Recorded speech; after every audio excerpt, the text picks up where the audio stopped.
Tyler Orton from Business in Vancouver joins us now to talk business news. Good morning, Tyler.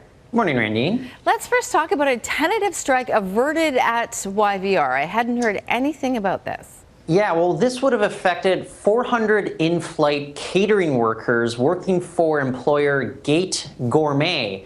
Now, this tentative deal includes a wage increase, and that was the biggest problem that the union had during mediation. These workers had not had any sort of wage increase in 3 years. So we don't know publicly what this wage increase involves, but if they had gone on strike and they issued strike notice just last week, then flights or carriers such as Air Canada, WestJet, British Airways, there would have either been no food on those long flights, or else they would have had to make other arrangements to get food to be served there. So one of the other things that's being negotiated, or that was negotiated here, was certain overtime provisions. So we've got 400 workers that are going to be happy, and we also have a lot of passengers that could have been very hungry on flights that are going to be happy going forward as well. Absolutely. All right, and let's talk about this. Loblaws, which we know is a big grocery store chain out east, has just acquired a health tech startup in Kelowna.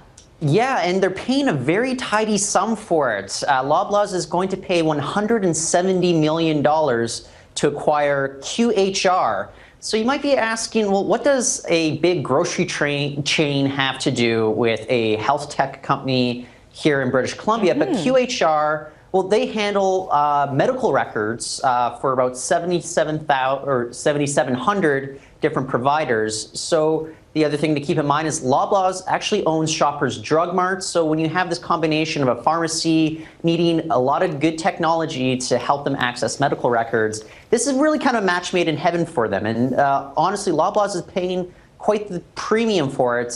They're paying $3.10 per share. That's 22% above the closing price on the TSX Venture Exchange as of Friday afternoon. So it's a pretty good deal, and QHR, it's going to remain headquartered in Kelowna, even though it's going to now fall under the Shopper Drug Mart umbrella. So it'll still stay a very BC-centric company here. That's great. Congratulations to them. Thanks, Tyler.